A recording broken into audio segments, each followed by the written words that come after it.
삐끗해서 너무 아파서 응급실에 실려갔어요. MRI에서 디스크가 있다고 합니다. 자, 이거 수술해야 될까요? 말아야 될까요? 자, 수술을 하신다는 분, 해야 된다는 분도 있고, 할 필요 없다는 분도 있고, 네, 일단은 수술할 필요가 없죠. 네. 그러니까 너무 아프면 모르겠는데 버틸 수 있다고 하면. 그리고 지금은 MRI에서 그 디스크가 이게 실제로 문제를 일으키는 디스크인지 아닌지도 확인을 해봐야 돼요. 네, 그것도 굉장히 중요합니다. 이거는 제 실제 환자분인데 32세 여자분이었어요. 그래서 왼쪽 사진을 보면 디스크가 튀어나와 있습니다. 동그라미 신문 디스크가 튀어나와 있어요.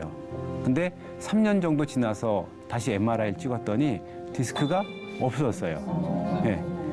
이 디스크는 시간이 지나면 대부분 흡수가 됩니다. 그래서 디스크 손상을 치료할 때 제일 중요한 건 뭐냐면 일단 버틸 수 있으면 버텨라. 약이나 주사 같은 걸로 버틸 수 있으면 버텨라. 제일 중요한 거는 시간 약이다. 시간이 지나면 낫는다, 이거는, 디스크는. 네, 시간이 지나면.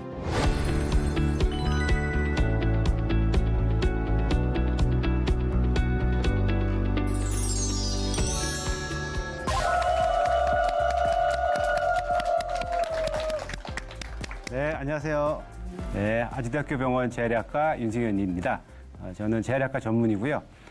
어려운 내용을 좀 쉽게 풀어서 여러분들한테 전달하는 거를 재미삼아 하고 있습니다. 오늘은 허리 아픈 거에 대해서 말씀드려 보려고 하거든요. 그래서 제목을 남은 인생 허리 안 아프고 살기입니다.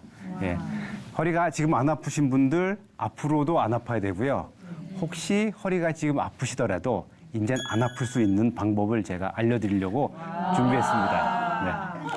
그 허리 아픈 거는 굉장히 흔한 질환이에요. 네. 인생 살면서 거의 대부분의 사람들이 허리가 안 아프지 않습니다. 허리가 아픕니다.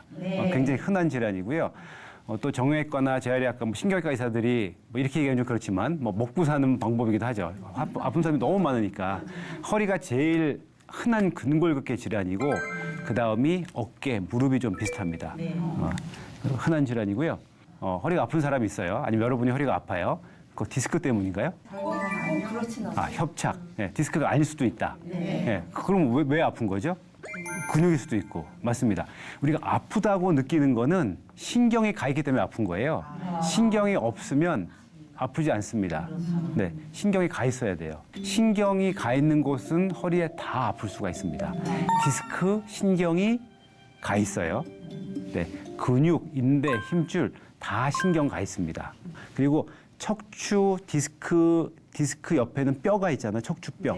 거기도 겉에 골막에는 신경이 가 있어요.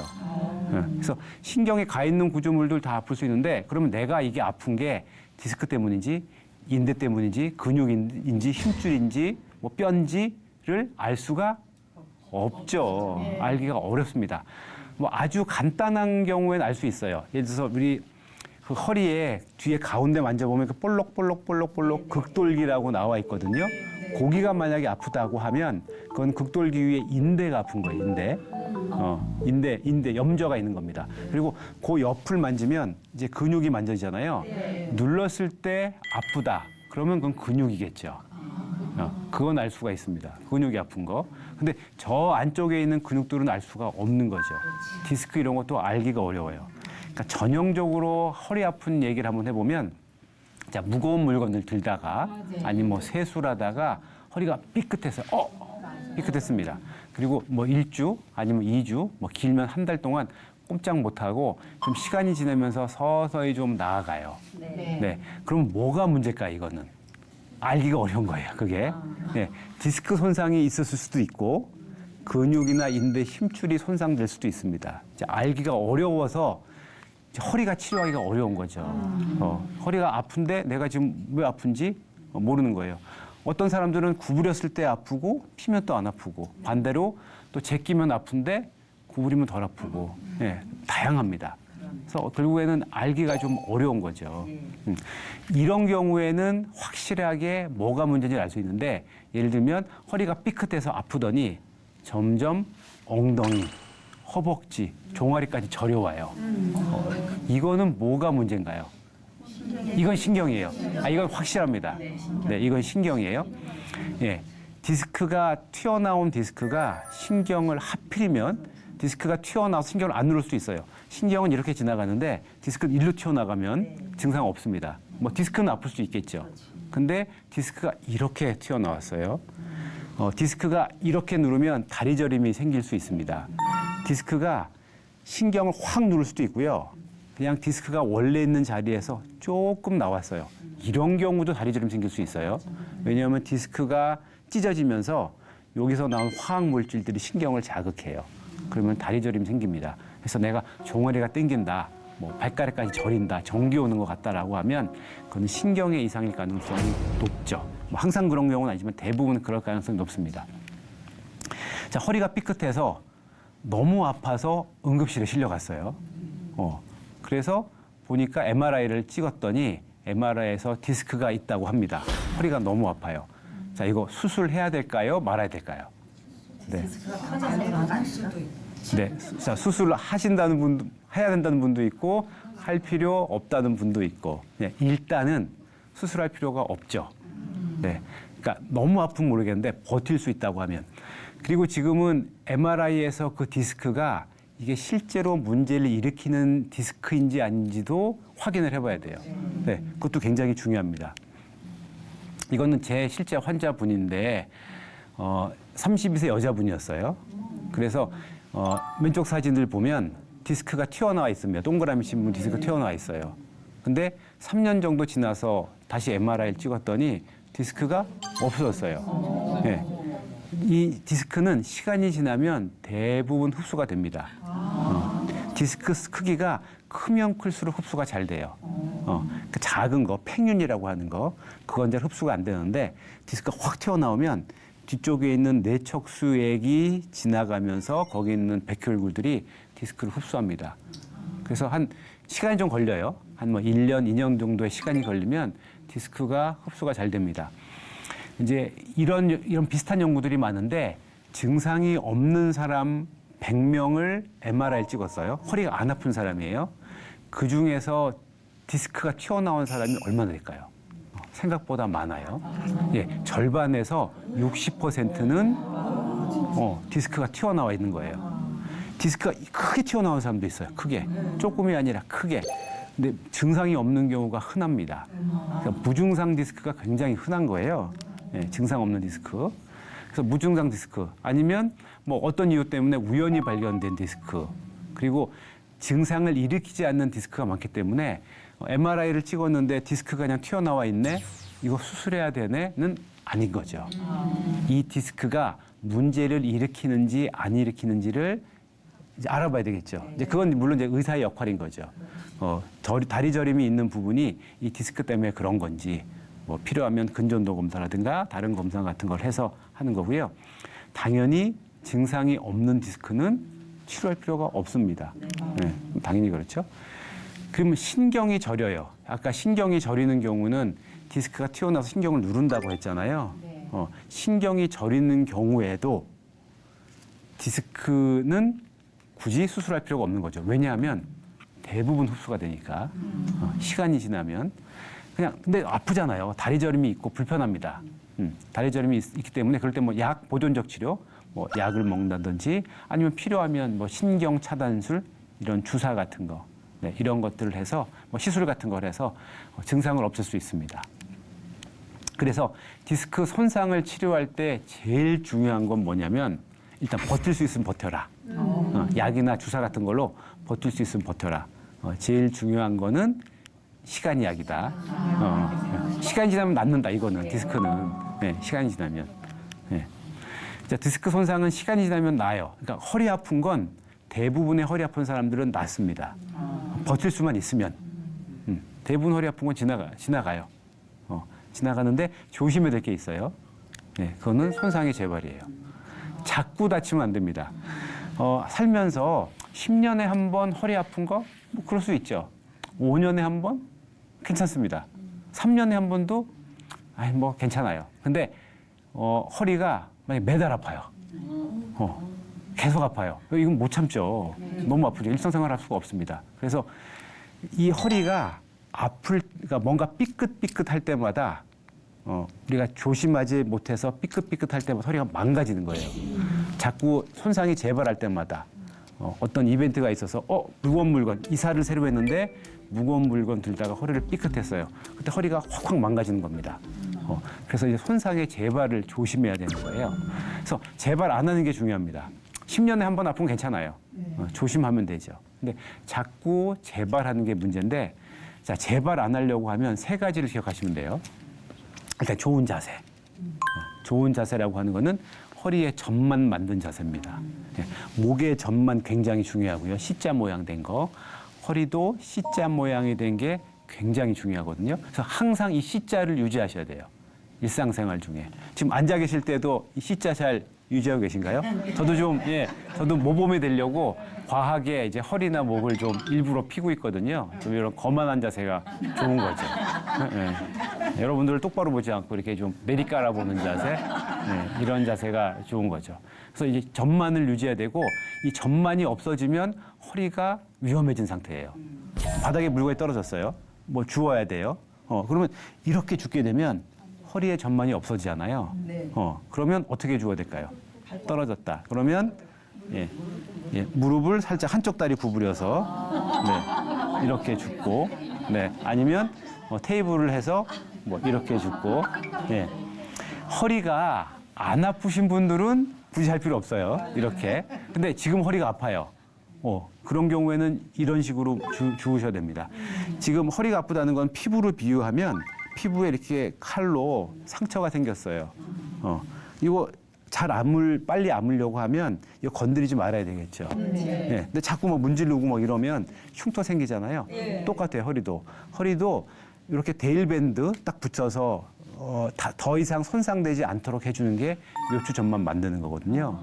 점만을 만들어야 되고, 더하기 근력 운동, 스트레칭까지 이렇게 세 가지를 하면 제일 좋은 겁니다. 스트레칭하면 혈액순환이 좋아지기 때문에. 그래서 좋은 자세라는 거는 C자를 계속적으로 만들어주는 게 좋고요. 근데 살다 보면 항상은 못 만들어요, 사실. 솔직히 얘기해서 어렵습니다. 하지만 이게 중요한 건 알고 계시면 C자를 잃어버리는 시간이 좀 줄겠죠. 항상은 어렵지만 내가 이게 중요한 거를 아는 게 좋은 거죠.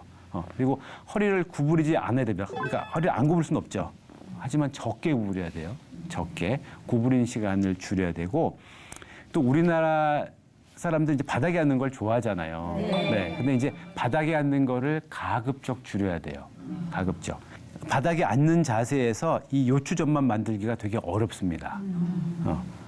바닥에 앉아서 한 5분 정도 만들 수 있어요. 근데 이제 5분, 10분 바닥에서 뭐 식사를 하러 간다? 그러면 1시간 동안 밥 먹고 있잖아요. 그러면 그동안 어떻게 계속 요추점만을 만들겠어요? 어렵습니다. 그리고 허리에도 안 좋고요. 그다음에 고관절도 이렇게 비트는 자세. 무릎과 고관절을 비틀고 압력을 주기 때문에 허리, 고관절, 무릎을 골고루 망가뜨릴 수 있는 안 좋은 자세예요. 바닥에서. 그래서 바닥은 가능하면 앉지 않는 게 좋습니다. 그리고 허리에 나쁜 운동도 있을까요? 허리에 운동이 좋은데 나쁜 운동도 있어요. 어떤 운동이 안 좋을까요? 허리 나쁜 운동. 맞아요. 허리를 구부리는 거, 윗몸 일으키기 하면 C자가 자연적으로 없어져요. 그래서 윗몸 일으키기를 하는 게 허리에는 안 좋은 건데, 그럼 윗몸 일으키기를 아예 하지 말라는 건 아니고요. 힘만 주면 됩니다. 힘만. 약간만 구부리면 괜찮아요. 약간만. 힘만 주고 펴고, 힘만 주고 펴고. 제가 전공의 할 때는 이 허리의 점만을 없애는 게 유행이었어요. 그전에는. 근데 이제 지금은 그렇지 않죠. 지금은 그때는 허리 점만이 있는 게 안 좋다고 생각했는데, 그게 아니라 지금은 허리의 점만을 잘 만들어야, 허리 점만을 잘 만들면 벽돌로, 기둥으로 치면 벽돌이 이렇게 이쁘게 쌓아진 집인 거예요. 웬만해서 무너지지 않는. 근데 점만이 없어지는 순간에 허리가 이제 불안정성이 생깁니다. 삐끗하기 쉬운 상태가 돼요.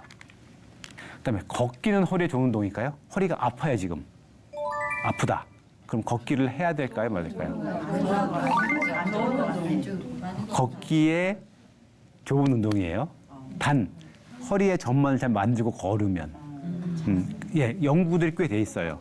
허리 아픈 사람 걷기 했더니 통증을 더 줄였더라. 이런 연구들이 있는데, 단지 허리에 점만 만들고 해야 됩니다. 이렇게 숙이고 하면 안 좋은 거죠. 점만. 맨발 걷기는 어떨까요? 맨발 걷기는 의사들은 별로 썩 좋아하진 않아요. 일반적으로 맨발 걷기를 하면 맨발 걷기는 사실 허리에 뭐 나쁘지도 좋지도 않은 운동인데 이제 맨발 걷기의 장점은 발바닥 근육을 자극하니까 그런 점은 장점이겠죠. 예, 걷기 하는 것도 좋고 근데 맨발 걷기를 하면 만약에 맨발을 딱딱한 바닥을 걷는다. 그럼 발바닥에 족저근막염 생기시고요. 손상을 주니까 허리에도 무리가 될 수 있습니다. 충격이 전달되니까 신발이 없는 상태여서 그래서 맨발 걷기를 굳이 하신다고 하면 흙밭이나 황토길 부드러운 거 그다음에 모래길 그런 데가 좋고 한 30분 내가 좋죠. 그래서 허리가 아프신 분들 맨발 걷기는 못할 건 없는데 너무 오래 걷는 거는 좋지 않은 거죠. 자, 골프 치시는 분들 많으니까 골프는 허리에 나쁜 운동인지를 많이 물어보시거든요. 사실 골프는 관절에 어느 관절이든 좋게 하는 관절은 없어요. 그러니까 이제 운동들은 다 부드러운 운동들이 좋거든요. 스트레칭, 근력 운동 다 부드러운 게 좋은데 골프처럼 한 번에 힘을 확 모았다가 쳐야 되는 운동들은 허리에 안 좋죠. 그다음에 팔꿈치, 뭐 무릎도 안 좋습니다. 무릎도 이렇게 비틀림이 생기기 때문에 안 좋고요. 목에도 안 좋고. 그래서 골프를 이렇게 부드럽게 연습 삼아 하시는 건 괜찮은데 너무 세게 멀리 보내기 위해서 세게 치시는 거는 허리에 안 좋죠. 좋지 않습니다. 그다음에 지금까지 이제 디스크에 대한 내용이었어요. 그래서 이제 디스크는 보통 젊은 사람들한테 문제가 됩니다. 젊은 사람. 그러니까 디스크가 튀어나온다고 하는 거는 아직 말랑말랑한 상태예요. 말랑말랑한 디스크가 터지면서 튀어나오는 건데 그거는 60대 이전인 사람들은 말랑말랑한 상태인데 나이가 60이 넘어가면 디스크가 꽤 딱딱해집니다. 터지지 않아요, 이제. 네, 이제 퇴행성 변화만 생깁니다. 그래서 우리가 대표적으로 나이 드신 분들, 60세가 넘어가면서 아는 병이 척추관 협착이죠. 그래서 이제 척추관 협착 위주로 디스크는 주로 60대 이하인 분들, 60대가 넘어가면 척추관 협착이 더 문제가 되거든요. 그래서 척추관 협착을 수술 없이 낫는 방법을 알려드릴게요. 자, 이제 전형적인 예인데, 자, 75세 여자분, 나이가 젊지가 않습니다. 35세가 아니에요. 75세 여자분이고 20년 전부터 허리가 아팠대요. 그러니까 허리가 아팠다가 나았다가 계속 손상과 반복이 됐겠죠. 손상과 반복이 되면 나이 들면 얼굴 주름살 생기고 머리 흰머리 생기는 것처럼 무릎 관절염 생기고 척추뼈도 관절염이 생깁니다. 어쩔 수 없어요. 그게 척추관 협착인 거예요. 척추에 생기는 전반적인 관절염이 허리가 아팠고 최근에는 50m만 걸어도 조금만 걸어도 양쪽 허벅지, 그다음에 종아리 이런 데가 저리는 거예요. 그래서 잠깐 이제 쪼그리고 앉으면 척추관이 조금 넓어집니다. 허리를 이렇게 숙이게 되면 척추관이 좀 넓어서 5분 정도 쉬면 다시 또 저림이 줍니다. 이게 전형적인 척추관 협착의 증세예요. 나이 드신 분들이고 그다음에 오래됐어요. 허리 아픈 지가.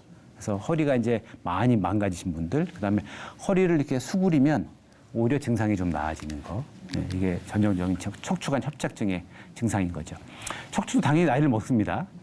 그걸 척추증이라고 그래요. 무릎에 관절염 생기는 것처럼 척추에 생기는 관절염을 척추증이라고 하는데 뭐 척추관 협착증, 그다음에 척추가 나이를 먹어서 똑바르지 않고 앞에서 봤을 때 이렇게 휘는 거.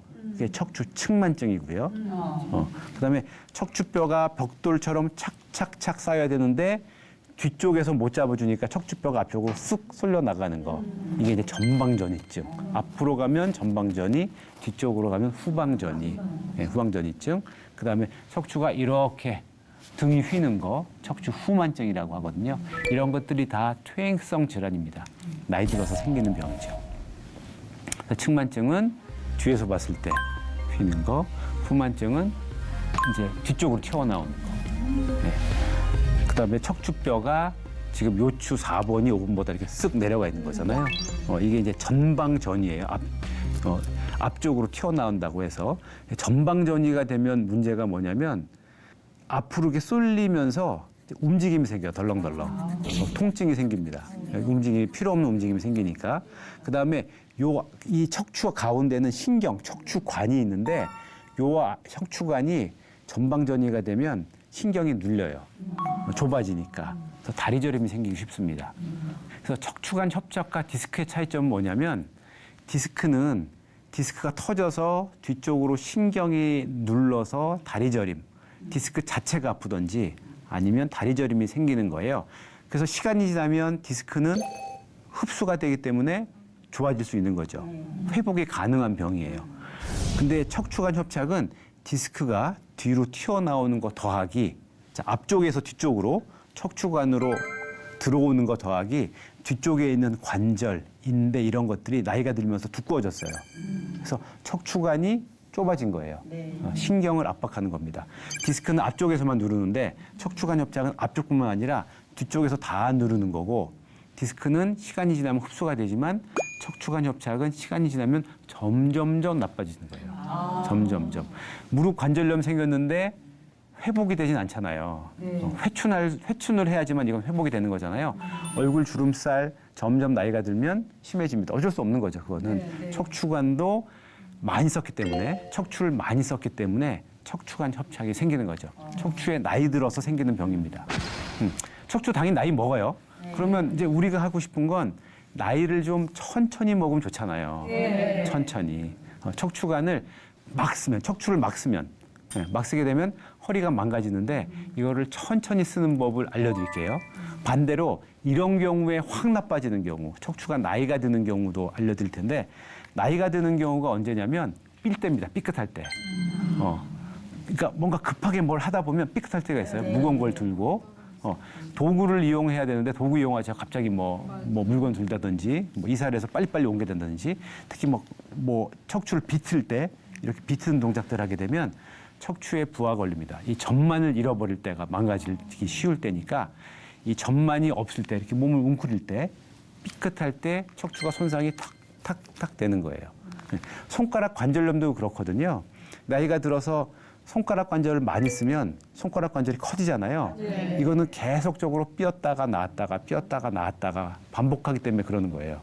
이것도 원래대로 돌아가진 않습니다. 그냥 안 삐는 수밖에 없어요. 손가락 관절을 구부리고 피고를, 손가락은 구부리고 피고밖에 안 드는 관절인데, 비튼 동작을 많이 하면, 원래 하는 동작 말고 다른 동작을 많이 하면 손가락이 삐는 거거든요. 그때마다 관절염 생기는 거고, 마찬가지로 허리도 전만이 없어지게 되면, 없어진 상태로 일을 하든지 뭐 물건 들든지 하면 척추가 삐기 쉬운 거죠. 그다음에 구부린 자세를 오래 하게 되면 전만도 잃어버리고, 벽돌로 치면 벽돌이 이렇게 이쁘게 쌓이는 게 아니라 삐뚤빼뚤 쌓이게 되면, 구부린 자세를 오래 하게 되면 척추가 나이 들어가는 과정이 큽니다. 반복 동작을 계속할 때, 구부리고 피고 구부리고 피고를 많이 할 때, 그러면 척추가 더 망가지는 거고요. 걸을 때 또 안 좋은 자세로 걷게 되면 척추에 불필요한 움직임이 계속 생기거든요. 덜렁덜렁 텅텅텅 부딪히고, 이럴 때 척추에 관절염이 생기기 쉽습니다. 그래서 스트레스를 그럼 줄일 때, 스트레스를 줄일 때 언제냐면 근력 운동을 하면, 근육 운동을 하면 척추를 딱 잡아줘요. 그럼 우리가 움직임이 생길 때 척추가 이렇게 덜렁덜렁 하던 걸 딱 잡아줍니다. 움직임이 안 생겨요. 근육, 인대, 힘줄이 강화가 되면 척추를 딱 잡아주니까 이때 안 생길 수 있는 거고요. 그다음에 스트레칭을 할 때도 좋습니다. 스트레칭은 보통 뭐 운동하기 전에만 좀 뭐 1, 2분 정도 하고 말잖아요. 근데 평상시에 계속 틈틈이 스트레칭 해주는 게 굉장히 효과가 좋은 방법이에요. 15분, 30분마다 크게 동작을, 허리를 돌려주고 펴주고 하는 동작을 하면 척추 주변에 있는 근육, 인대, 힘줄, 디스크의 혈액순환을 좋게 해줍니다. 그래서 가만히 있지 않는 거예요. 좀 부산해 보이긴 하지만 어쨌든 계속적으로 움직임을 주는 게 허리엔 좋은 거죠. 그리고 또 좋은 침대에서 잘 때, 좋은 침대라는 거는 척추의 전만을 잘 유지해주는 침대를 말하거든요. 그래서 이제 허리에 전만을 만드는 게 되게 중요해요. 평상시에도 허리를 계속적으로 요추 전만을 만드는 자세. 요추 전만이 없어지면 내가 허리가 망가질 수 있구나 라고 알기 때문에 항상 거만한 자세로 허리를 펴는 게 좋습니다. 그리고 아무리 이게 좋은 자세로 폈다 하더라도 또 15분 넘어가면 좀 아파져요. 근육의 수축. 그럴 때는 스트레칭을 좀 계속적으로 해주는 게 좋죠. 허리를 펴고 뭐 살짝 구부렸다가 옆으로 돌리고, 이런 스트레칭 같은 거 하는 게 좋고요. 바닥에 앉는 거 하지 마시고. 일상생활 중에는 나쁜 걸 하지 말아야 되는데 바닥에 앉는 게 제일 대표적으로 안 좋은 거죠. 바닥에 앉게 되면 허리에 전만 없어지고 고관절 무릎 망가지고요. 만약에 굳이 바닥에 앉을 수밖에 없는 상황이다. 친구들이랑 밥 먹으러 갔는데 바닥에 있는 식당에 나 안 갈래. 그럴 수 없잖아요. 그런 경우에는 방석을 좀 여러 개 달라고 해서 아래쪽에 깔면 허리의 전만을 좀 만들기 쉽습니다. 방석을 한 1,000개 정도 이렇게 접어서 깔면 이렇게 올라오게 되면 허리 전만 만들기가 쉬워요. 그다음에 양반다리 하는 거 좋지 않고요. 허리가 아프신 분들은 세수할 때도 조심해야 돼요. 네, 세수할 때. 세면대 세수할 때 이러고 세수하잖아요. 네, 허리가 아프신 분들이라고 하면 스쿼트 자세로 하셔야 됩니다. 네, 허리가 나을 때건 충분히 스쿼트 자세로 하셔야 되고요. 또 흔히 하기 쉬운 실수가 머리 감을 때 아침에 바쁘니까 머리 감잖아요. 그러면 뭐 쪼그려 앉아서 머리 감으시든지 아니면 변기에 대고 머리 감는데 한 10분 정도 걸리잖아요. 머리 감는데 이 상태로 계속 허리에 전만이 없는 상태로 10분 머리 감고 나면 허리가 아프겠죠. 허리 잘 안 펴집니다. 그래서 당분간 허리가 아픈 동안에는 샤워하셔야 돼요. 네, 번거로우셔도 샤워하시는 게 좋습니다. 네, 서서 허리에 전만을 계속 유지해야 되기 때문에 그렇죠. 그럼 항상 다 수술하지 않고 버틸 수가 있을까는 아닙니다. 수술해야 될 때가 있어요. 수술을 꼭 해야 될 때는 척추관 협착이 심하든지 아니면 디스크가 튀어나와서 신경을 확 누를 때입니다. 이제 팔로 치면 팔에 손목에 힘이 떨어지고 어깨에 힘이 떨어지는 경우 아니면 발목을 올릴 수가 없어 발이 질질 끌리는 경우 그런 경우에는 신경이 확실하게 눌린 경우예요. 이런 경우엔 응급으로 하셔야 돼요. 빠를수록 좋아요. 일주일 넘어가면 신경 회복도 잘 안 됩니다. 며칠 내에 빨리 하시는 게 좋아요. 힘이 뚝 떨어졌다. 그냥 감각만 떨어지고 다리 저림만 있어요. 그럼 버틸 수 있으면 버텨도 괜찮아요. 근데 힘이 확실하게 떨어지면 이거는 그냥 바로 수술하셔야 됩니다. 대소변의 이상까지 왔다. 심각한 거죠. 그건 아예 척수신경 다발이 왕창 눌리는 마미총 증후군이 온 거거든요. 그런 경우에는 진짜 응급입니다. 빨리 수술하셔야 돼요. 그리고 버틸 수 있으면 버티면 좋은데 충분한 치료를 했어요. 내가 뭐 3개월, 4개월, 6개월 동안 충분한 치료를 했습니다. 의사가 하자는 대로 잘했는데도 너무 아픈 거예요. 너무 아픈 경우에는 이 젊은 사람인데 일도 하고 공부도 하고 해야 되잖아요. 그런 경우에는 수술을 고려해 볼 수 있습니다. 근데 수술할 때 두 가지 조건이 필요해요. MRI에서도 이상이 있어야 되고요. 그다음에 이 사람의 증상이 그 MRI와 맞아야 돼요. 네. MRI를 찍었는데 전혀 수술할 게 없어요. 환자는 증상이 심하면 수술할 게 없죠. 그러면 아예. 근데 MRI에서는 이상이 확실하게 있어요. 뭐 디스크가 튀어나왔던, 뭐 신경을 누르는 것처럼 보이던. 근데 환자는 별로 안 불편해요. 엄청 MRI에서 나쁜데 환자는 증상이 경미한 경우도 많아요. 그럼 당연히 수술할 필요가 없는 거죠. 네. MRI도 증상이 엄청 심하고 환자도 증상이 나빠야 됩니다. 그런 경우만 수술하면 되는 거죠. 네. 그렇게 수술하는 경우는 제 생각에는 100명에 1명, 몇백 명에 한 명일 것 같아요. 이렇게 많지는 않습니다. 네. 그 시술하는 건 효과가 어떨까요? 시술도 많이 하시잖아요. 네. 시술, 뭐 병원에 가면 여러 가지 치료들이 있습니다. 인대나 힘줄을 강화시켜주는 뭐 프롤로 치료, 포도당을 놓는 거예요. 프롤로 치료, 뭐 근육 안의 통증 유발점을 없애는 치료, 그다음에 후관절 차단술, 뭐 신경 차단술 하고 요즘에는 뭐 신경 성형술, 또 풍선 성형술 이런 것도 많이 합니다. 통증이 심할 때 어쨌든 치료를 받는 건 도움이 돼요. 도움이 됩니다. 안 아프게 해주니까. 근데 너무 가격이 비싼 거는 조금 고려하셔야 돼요. 보험으로 될 수 있는 거 대부분 신경 차단술들은 보험 적용이 되거든요. 환자 부담이 뭐 많아야 뭐 10만 원, 20만 원입니다. 근데 이제 신경 성형술, 풍선 성형술은 이건 비보험이기 때문에 500만 원, 뭐 비싸면 1000만 원 이렇게 가격이 비싸요. 근데 해볼 수는 있어요. 돈이 많으시다고 하면 해볼 수 있지만 20만 원짜리의 신경 차단술보다 1000만 원짜리의 풍선 성형술 효과가 그만큼 많냐? 그건 아닌 거죠.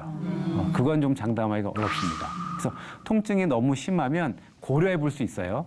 하지만 그 가격만큼 그렇게 아주 근본적으로 치료는 못할 수도 있다라는 건 좀 알고 계셔야 되겠죠. 그래서 근본적으로 치료하는 거는 일단은 좋은 자세, 요추연만 만드는 거, 스트레칭, 근력 운동. 이제 근력 운동을 하면 근력 운동 자체가 통증을 줄여줍니다. 근육이 수축과 이완을 반복하면 그 안에 있는 호르몬, 마이오카인이라는 여러 가지 호르몬들이 나와요. 통증을 줄여줍니다. 그 다음에 요추가 불필요한 움직임들, 우리가 움직이든지 걷든지 뛰든지 하면 계속 움직임이 허리에도 생길 거 아니에요. 네. 그런 것들을 좀 줄여줘서 허리가 나이 드는 걸 막아주거든요. 그래서 퇴행성 변화를 막아줍니다. 그래서 이제 근력 운동을 한번 같이 해보면 좋은데 허리에 근력 운동을 하면 통증을 예방할 수 있거든요. 허리의 근력 운동 중에 제가 가장 먼저 추천드리는 게 플랭크거든요. 네, 플랭크를 한번 같이 해보겠습니다. 플랭크를 한번 같이 해보죠. 뭐 제가 플랭크를 허리 아픈 분들한테 제일 먼저 추천드리는 이유는 뭐냐면 플랭크가 안전해요. 안전하기 때문에 그렇거든요. 다른 운동들은 허리에 움직임이 있는데 플랭크는 움직임이 없습니다. 네, 근데 단점도 있죠. 재미가 없어요. 너무 지루해요. 너무 지루해요. 네네네. 그래서 플랭크를 한번 해보시면, 네, 제가 잘하는지 못하는지 한번 봐드릴게요.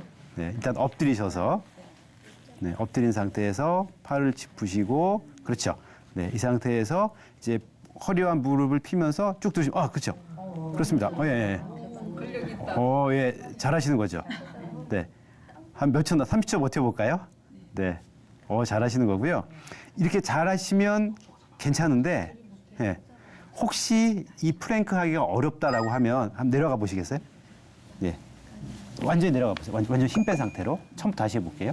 네, 이 상태에서 그 허벅지랑 배꼽, 허벅지, 그다음에 배꼽 여기만 살짝 띄워보세요. 살짝. 그렇죠. 이것도 괜찮아요. 이 정도. 플랭크를 제대로 만약에 하시기 어려운 분들이라고 하면 이것도 괜찮습니다. 자, 힘을 한번 빼보세요. 다시. 원래 내려가 보세요. 지금 힘 완전히 빼신 거죠? 여기서 정말 여기에 종이 한 장만 들어갈 정도로만 살짝 올려보세요. 그렇죠. 제가 5 한번 해볼게요. 하나, 둘, 셋, 넷, 5. 예, 그 다음에 힘 빼시고. 그래서 다시 5초 동안 해볼게요. 살짝만 드시면 돼요. 자, 하나, 둘, 셋, 넷, 5. 예, 내리시면 되고. 예. 자, 그래서 이렇게 약간씩 실제로는 종이가 안 들어갈 정도로만 하셔도 힘을 줬다 뺐다 하는 것도 운동이 되거든요. 예, 힘을 줬다 뺐다 하셔도 충분합니다. 여기서 떼지 말고 이제 힘만 줘보세요. 이제 그 플랭크 하려고 하는 정도만. 그래서 그렇죠. 하나, 둘, 셋, 넷, 5. 그렇죠. 네, 하시고 자, 플랭크는 잘 하셨고요. 두 번째 권해드리는 운동이 뭐냐면 엎드린 상태에서 차렷해 보시겠어요? 엎드린 상태에서 차렷. 팔을 내리셔가지고 차렷. 네, 차렷이죠. 잘하셨고 여기서 제 손바닥이 이 정수리에 있거든요. 이거를 쳐다보시는 거예요. 고개를 들어서. 그렇죠. 쳐다보세요. 그러면 자, 여기 힘이 들어가잖아요. 여기에. 그래서 이제 10초 동안 버티시는 겁니다. 하나, 둘, 셋, 넷, 5, 7, 8, 9, 10. 힘 빼시고. 자, 힘 완전히 빼시고요. 완전히 빼시고. 다시, 자, 손바닥 보시겠어요? 자, 그렇죠. 하나, 둘, 셋, 넷, 5, 7, 8, 9, 10 하면 여기에 이 기립근이 힘이 들어갑니다. 그래서 여기 이제 여기 기립근 운동한 1단계고요. 2단계는 힘 빼신 상태에서 힘 빼시고 손을 앞으로 들어보세요. 슈퍼맨처럼 앞으로 주시고 자, 여기서 아까처럼 하시는 거예요. 팔을 이렇게 들어서 그렇죠. 자, 이게 조금 더 어려워요. 예, 2단계입니다. 다시 고개 들어서 제 손바닥 보시겠어요? 자, 하나, 둘, 셋, 넷, 5. 잘하셨어요. 그다음에 힘 빼고 자, 한 번만 더 해보실까요? 고개 들어서 하나, 둘, 셋, 넷, 5. 이게 좀 더 어렵죠? 네. 자, 3단계 좀 더 어려운 게 있어요. 이번에는 이제 다리까지 드시는 거예요. 다리까지. 팔다리를 같이 드시는 거예요. 자, 다시 팔다리를 같이 들어볼까요? 하나, 둘, 셋. 그렇죠. 자, 하나. 잘하시는 겁니다. 네. 자, 힘 빼시면 되고요. 하루에 이거를 하실 수 있을 만큼 하는 건데 한 100번 정도 하시는 거예요. 100번. 근데 한 번에 100번은 어렵잖아요. 10개 하시고 점심도 10개 하시고 또 10개 하시고. 그래서 요 엎드려서 하는 거는 잘하셨고 이제 덩키킥이라는 걸 해보려고요. 이제 무릎을 꿇고 이렇게 한번 요 자세를 해보실까요? 그렇죠. 여기서 덩키킥. 그래서 허리에 전만을 만드시고 일단 전만 잘 만드셨고요. 만드신 상태에서 뒷발차기를 하시는 거예요. 뒷발차기 한쪽만 뒷발차기를 천천히 해보세요. 그렇죠. 그렇죠. 자, 여기서 정지해 보세요. 정지하면 지금 운동을 어디 하고 계시냐면 허리 운동하신 거고 엉덩이 운동하신 거고 요렇게 요만큼 운동하신 거예요. 그래서 다리 이제 내리시고 그렇죠. 이제 반대쪽 해 보실까요? 쭉 천천히. 그렇죠. 그렇죠. 그러면 이제 이렇게 해서 5초 유지하시는 거예요. 하나, 둘, 셋, 넷, 다섯. 그다음에 내리시고 다시 반대쪽 해 보실까요? 천천히. 이제 왼쪽. 그렇죠. 그러면 허리랑 엉덩이를 같이 운동하는 거고요. 잘하셨고, 자 내리시면 되고, 자 내리신 상태에서 이제 버드독을 하려고 그러거든요. 버드독을 해보려면 버드독은 그 사냥개 자세거든요. 버드독이 사냥개 자세. 사냥개처럼 하는 자세인데, 자 허리에 점만 자 만드셨고 여기서 오른쪽 팔이랑 왼쪽 다리를 동시에 앞으로 천천히 뻗으시는 거예요. 그렇죠, 그렇죠, 그렇죠, 그렇죠, 그렇죠. 네, 그렇죠, 그렇죠, 그렇죠. 네, 그래서 5초 유지. 예, 유지하기 힘들어요. 자, 이 운동을 하시면 자, 허리, 엉덩이, 등까지 이만큼을 다 운동하시는 거잖아요. 그래서 되게 자세가 좋으신 거예요. 자, 내리시고 천천히 내리시고 이제 반대쪽 왼쪽 팔과 오른쪽 다리를 천천히 뻗어 보세요. 천천히. 예, 그렇죠. 그러면 이거 할 때 계속 요 점만 잘 만드셔야 돼요. 잘하시는 거예요. 네, 네. 그다음에 내리시고 자, 한 번만 더 오른쪽 팔, 왼쪽 다리를 천천히 올려 보실래요? 그렇죠. 그렇죠. 네. 이렇게 하면 등, 허리, 엉덩이까지 다 운동하시는 겁니다. 네, 네. 잘하셨어요. 예, 감사합니다. 수고하셨습니다. 되게 잘하시네요. 네. 이것만 하셔도 허리 굴려고 운동 사실 엄청 하시는 거거든요. 많이 하실수록 좋습니다. 네. 그래서 이제 오늘 내용을 정리하면 자, 무증상 디스크가 흔하다. 네, 그러니까 다 수술할 필요가 없다. 네. 그것 때문에 이제 외래 많이 오시거든요. 이거 수술해야 돼요? 근데 환자분이 안 아프시면 당연히 수술할 필요가 없죠. 네. 그다음에 대부분의 요통은 저절로 나아진다. 네. 저절로 낫지만 재발을 줘야 된다. 자꾸 재발하면 그게 허리가 망가지는 거기 때문에 퇴행성 변화가 심해지고 나중에는 점점 허리가 아파진다. 예. 그래도 수술이 꼭 필요한 경우는 있어요. 심경마비가 뚜렷한 경우, 통증이 너무너무 심해서 도저히 다른 방법으로 치료가 안 될 때. 예. 그래서 항상 요추 전만을 만드는 게 굉장히 중요합니다. 그리고 굴곡 운동은 가능하면 줄이고 펴는 신전 운동 위주로 하시면 되겠습니다. 네. 이제 보너스로 자, 꿀잠을 위한 허리에 좋은 매트리스 고르는 법. 네. 네. 매트리스를 정말 허리가 아프신 분들은 자주 바꾸시더라고요. 매트리스가 가격이 적지 않은데 거기에 투자를 많이 하시는데 이제 좋은 매트리스 고르는 법을 알려드리겠습니다. 자, 침대가 중요한 이유는 잘 자야 되기 때문에 그렇죠. 낮 동안에 우리가 이제 허리를 많이 혹사하기 때문에 밤에 잘 자서 허리가 회복될 수 있도록 해줘야 됩니다. 그러려면 여기도 또 중요한 게 요추전만을 만드는 거예요. 자는 동안에 요추전만을 잘 만들어주는 매트리스가 좋은 매트리스입니다. 허리를 잘 지지해주는 매트리스. 보통 어떻게 주무세요? 옆으로. 똑바로. 엎어져서 놨습니다. 엎어져서. 보면, 옆으로 주무시는 분들이 많잖아요. 실제로도 조사를 해보면 우리나라 전 인구의 30%는 똑바로 누워서 주무시고 60%는 옆으로, 10%는 엎드려 주무시거든요. 허리만 생각하면, 척추만 생각하면 세 가지 자세 중에 제일 좋은 자세는 어떤 걸까요? 똑바로예요. 척추에는 왜냐하면 똑바로 누워 자는 자세가 경추나 요추의 점만 만들기가 쉽기 때문에 그렇습니다. 똑바로 누워 주무시는 자세가 제일 좋은데 그건 30%밖에 안 돼요. 60%는 옆으로 누워 주무시고 그러면 최악의 수면 자세는 뭘까요? 엎드려 자는 자세. 예, 엎드려 이렇게 잠을 자게 되면 얼굴도 눌리게 되고 그죠? 폐 다 압박받습니다. 압박받고 그다음에 얼굴 주름살 더 생겨요. 엎드려 주무시면. 네. 그다음에 목에 점만 만들기도 어렵습니다. 허리나 목에 점만 만들기 어렵기 때문에 엎드려 자는 거는 좀 피하셔야 돼요. 네. 옆으로 누워 주무시는 것까지 괜찮습니다. 엎드려는 피하셔야 돼요. 이제 딱딱한 침대에서 허리가 아프면 딱딱한 침대에서 자는 게 좋다라고 하시는 분들이 있어요. 실제로 그리고 나는 돌침대 딱딱한데 아니 맨바닥에서 자면 허리가 안 아파 라고 하시는 분도 있습니다. 실제로. 근데 의학적으로 보면 맨바닥에서 주무시는 게 좋은 건 아니에요. 허리가 안 아프신 분들, 그리고 내가 허리가 아팠는데 딱딱한 바닥에 잤더니 좋아졌어. 그럼 할 말이 없죠, 뭐. 그분은 뭐 그런 건데, 이제 일반적으로 얘기를 하면 딱딱한 바닥에서 누워 주무시면 허리에 일단 점만 만들기가 어렵습니다. 예, 그리고 닿는 부분만 닿아요. 발뒤꿈치, 종아리 뒤, 엉덩이 뒤, 등 이렇게만 닿습니다. 거기 압력이 집중이 돼요. 자고 나면 거기가 이제 쑤셔요. 아픕니다. 점만도 못 만들고 압력도 더 거기가 올라가기 때문에 딱딱한 바닥은 일반적으로 좋지 않습니다. 그리고 똑바로 누워 잘 때는 좀 단단한 매트리스가 좋아요. 옆으로 누워 잘 때는 옆으로 누우면 어깨 높이가 있잖아요. 그래서 딱딱하면 어깨가 눌리고 고개도 떨어지게 되기 때문에 좀 부드러운 매트리스, 예를 들어 메모리 폼 같은 게 좋습니다. 똑바로 누워질 때는 스프링이라든가 아니면 좀 단단한 매트리스 이게 좋고요. 그래서 똑바로 누워 잘 때와 옆으로 누워 잘 때가 다른데 옆으로 누워 주무신 분들이라고 하면 이제 고관절 높이 차이가 생기기 때문에 다리가 이 무릎 사이에 베개를 끼는 게 좋습니다. 그래서 약간 벌려주는 게 좋고요. 아예 죽부인처럼 된 쿠션 긴 거 있잖아요. 이걸 안고 주무시는 건 더 좋은 방법이에요. 추천드립니다. 그러면 척추를 이렇게 일직선으로 만들기 쉬워요. 네, 그래서 쿠션 같은 거를 뭔가 무릎에 끼시든지 아니면 안고 자는 게 좋은 거죠. 그래서 어떤 매트리스를 고르는 게 사실은 정답이 없어요.